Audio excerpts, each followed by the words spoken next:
Hello friends, welcome है आपका मेरे चैनल में आयुर्वेदा स्टूडेंट फॉर यू में। तो आज हम देखने वाले हैं क्लिनिकल और applied anatomy of the thyroid gland. तो मेरे को आपका सपोर्ट चाहिए to get more and more subscriber and like on a video and comment if you want to repeat something और if you want some new topics. तो आप इसको ज़्यादा से ज़्यादा शेयर करें, अपने क्लासमेट्स में बांटें। आज हम देखने वाले हैं first of all clinical anatomy. तो कंजेनिटल एनाटॉमीज भी हो सकती है। देखो, किसी भी चीज़ में हम बात करें किसी भी चीज़ की, तो उसमें यदि आपको सिंपल पॉइंट चाहिए, ये पॉइंट भी नहीं चाहिए, तो आप उसको कुछ चीज़ें जो कि आप नोट कर सकते हो। एक तो उसका इन्फ्लेमेशन हो सकता है, ठीक है। इन्फ्लेमेशन आप ले सकते हो, जिसको हम आइटिस द्वारा लिख सकते हैं। आइटिस आखिरी में लगा के कोई भी वर्ड हो। किसी भी चीज़ होती है इन्फ्लोमेनाइटिस की, उसका आइटिस हो जाने के बाद थायरॉइड हो जाता है, ठीक है। या फिर हम बात करते हैं उसका एनामोलिस में कि वो डीजनरेशन होता है, आधा बना हुआ है, जैसे कि ये थायरॉइड है। थायरॉइड ग्लैंड पूरी नहीं है मतलब थोड़ी बनी हुई है या फिर ज़्यादा बन गई है, एनामोलिस है, ठीक है। इस तरीके से। या फिर हम बात करें इसकी, तो ये हो सकता है कि ये ऑटो इम्यून है, ये अपना सिक्रीशन कर रही है पर ज़्यादा करने लग गई है, तो ऑटो इम्यून हो सकती, अपने आप को ही ख़त्म करने लग गई है। तो ये कुछ पॉइंट है जो आप खुद समझ सकते हो। तो कंजेनिटल एनोमलीज में हम समझते हैं कि the thyroid energy is failure of its formation, ठीक है, खुद को बनाने में नहीं होती है। एंड वही बोल रहा मैं, कभी आधा बनाती कभी पूरा बना लेती है।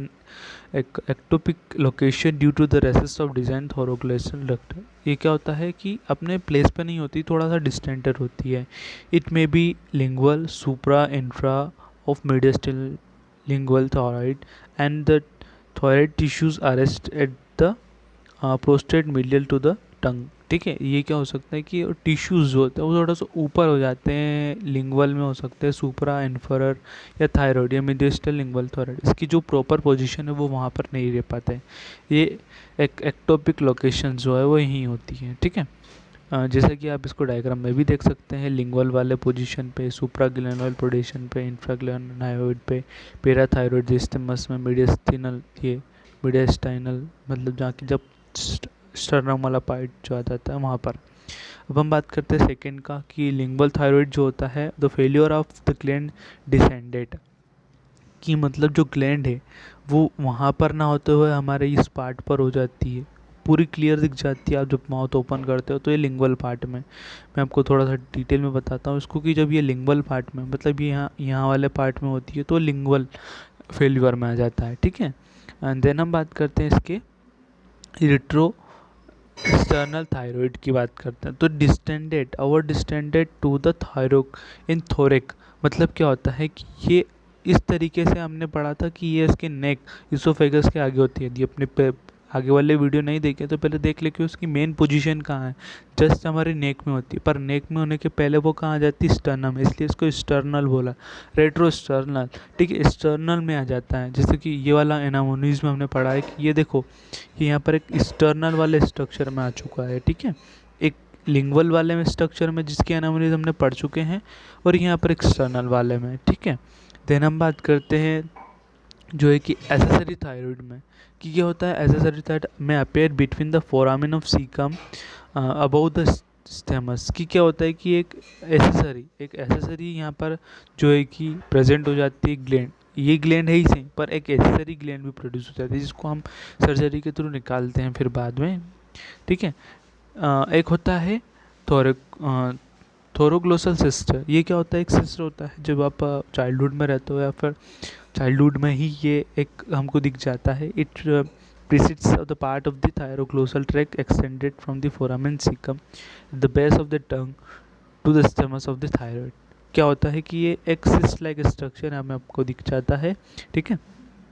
इसको क्या होता है कि जब हम एक्स्ट्रा यदि पार्ट वो बाहर की साइड दिखता है तो उसको हमको एक रिमूव करना पड़ता है। ये थोरिकोग्लोसल ट्रैक में होता है, एक्सटेंडेड करता है foramen caecum at the base of the टू, कहाँ तक, स्टेमस ऑफ द थायराइड तक। इतने पार्ट के अंदर अंदर ये रहता है, ठीक है। उसके बाद हम बात करते हैं थायरोग्लोसल फेस्टुला की। फेस्टुला मतलब क्या होता है, फेस्टुला मतलब एक छेद टाइप, लाइक अ एम्प्टी वॉल, ठीक है, लाइक अ एम्प्टी वॉल ये होता है, ठीक है।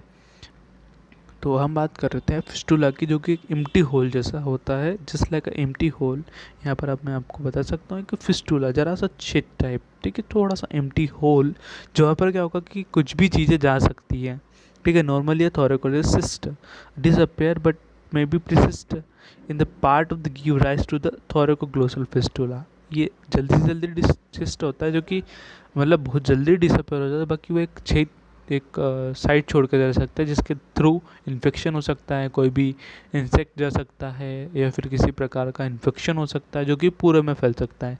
इसलिए इसको ऑब्स्ट्रक्शन करके, सर्जरी करके स्किन द्वारा लगाया जाता है, ठीक है। रिकरेंट लेरेंजियल नर्व्स की बात करें, मतलब जितनी जो तो नर्व्स आती, enlargement of thoracic glands presses out the trachea and recurrent pharyngeal nerve process the recurrent pharyngeal nerve produce change of voice and house। देखो, नेक से ही यहाँ पर एक लेरिंग्स जो होता है, लेरिंग प्रेजेंट होता है, और हम सबको पता है कि लेरिंग जो होता है वो साउंड बॉक्स होता है। इफ़ यहाँ पर जो थायराइड ग्लैंड है उसका इन्फ्लेमेशन होगा, इन्फ्लेमेशन मतलब क्या होता है, वो सूजेगी, तो क्या होगा कि इसके आइट साइड जो भी लेरेंजियल, मतलब जो लेरेंजियल में जाने वाली नर्व्स है, दोनों पास पास ही है, ट्रेकिया लेरेंजियल सब पास ही है। तो ये क्या होगा, उसको सप्रेस करेगा। सप्रेस करने के कारण हमारी जो आवाज़ होगी उस पर क्या होगा, अफेक्ट पड़ेगा, या तो वो जा भी सकती है या फिर वो नहीं भी जा सकती है, ठीक है ना। तो देन हम बात करते हैं द पैराइटल थायरोडिक्टोमी। मतलब क्या होता है कि जिस तरीके से हम उसको निकाल सकते हैं, during the partial exclusion of the thyroid posterior part of each ओविस is left behind. If the part is removed then there is great risk of removing the parathyroid alone। क्योंकि यहाँ पर इसके पीछे वाला पार्ट पर थायराइड ग्लैंड भी होती है, यदि उसके पीछे वाला पार्ट भी निकाल दिया गया है तो उसके साथ साथ पैराथायरॉयड ग्लैंड भी चली जाएगी। ये पूरा डिस्क्रिप्शन है, यदि आपको ये टफ लग रहा हो तो पूरा इसे हिंदी में लिखे, इंग्लिश में लिखें, उसको इंग्लिश में करके लिख ले कि if the last part is removed of the thyroid gland then the parathyroid gland is also removed, ठीक है। इफ़ बात करें कि कैंसर भी हो सकता है, यहाँ पर एक जनरल कंडीशन होती है कि कैंसर तो होता ही होता है। Cancer of thyroid gland erodes, ठीक है।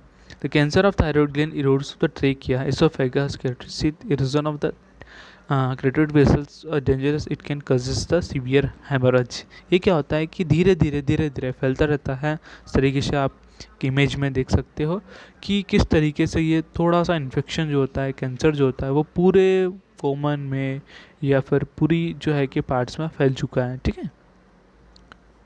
इन चीज़ों को अफेक्ट करेगा क्योंकि ये इसके आसपास ही पाई जाती है। लिगामेंट ऑफ जो थायराइड आर्टरीज हैं, it's just a informative section में आपको बता रहा हूँ, इतना डीप में जाने की ज़रूरत नहीं है।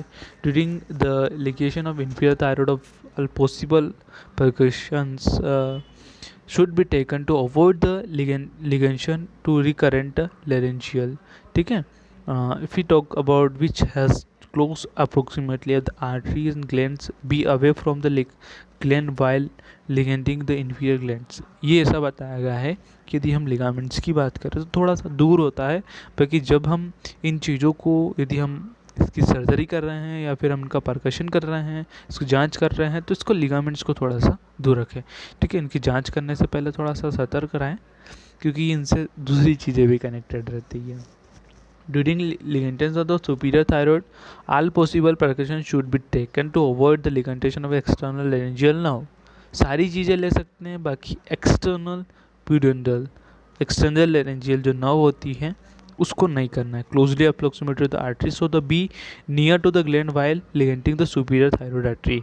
यहाँ पर देखा गया है कि इस चीज़ को आपको छोड़ना है, इस चीज़ को नहीं करना है, बाकी इस चीज़ को आप कर सकते हो, ठीक है। Superior thyroid possible all the percussion but the external laryngeal nerve are not possible to that, be aware about that, ठीक है। In OPD if you are thinking, यहाँ पर दो चीज़ें हो सकती है। हाइपोथायरॉयडिज्म बहुत कॉमन होता है, ये एक जेनेटिक प्रॉब्लम है बहुत, कि यदि आपकी मम्मी को है तो उसके बच्चे को, लड़के को भी हो सकती है, लड़की को भी हो सकती है, इसलिए जेनरिक है, ठीक है।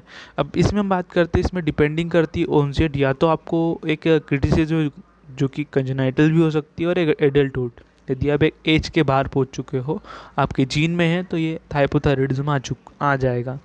देखो, इसको याद रखेंगे कि क्रिटिसिज्म सी से स्टार्ट होता है और सी से चिल्ड्रन स्टार्ट होता है, ठीक है। सी से कंजेनाइटल भी स्टार्ट होता है, तो सारे सी 3 सी आ जाते हैं, तो इस सी में ख़त्म हो जाता है, ठीक है। एक होता है माइक्सोडीमा।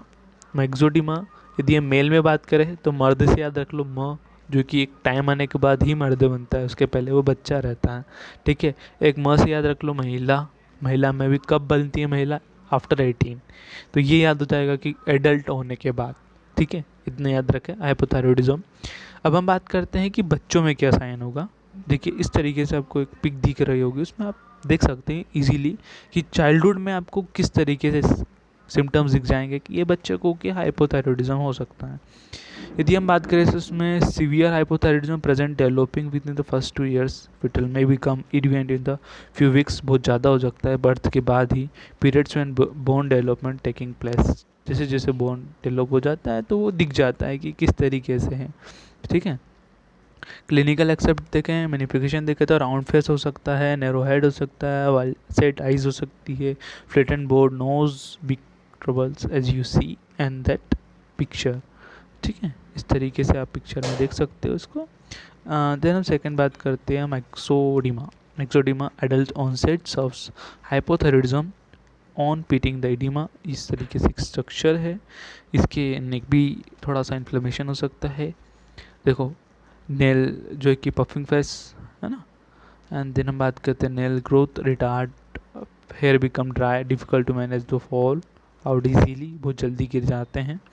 Diffuse alopecia and thinning of outer eyebrows, जो कि है बहुत ज़्यादा कम हो जाती है आईब्रोज। वेट ग्रेन जो है, कॉन्स्टिपेशन होने लगता है, मेंटल फिजिकल लेथरी हो सकता है ना। डिक्रीज फर्टिलिटी हो सकता है। तो as you can see we are completing the clinical aspect of द thyroid. As you know, we need support, so subscribe my channels now and like the video and comment if you want more videos. Thank you.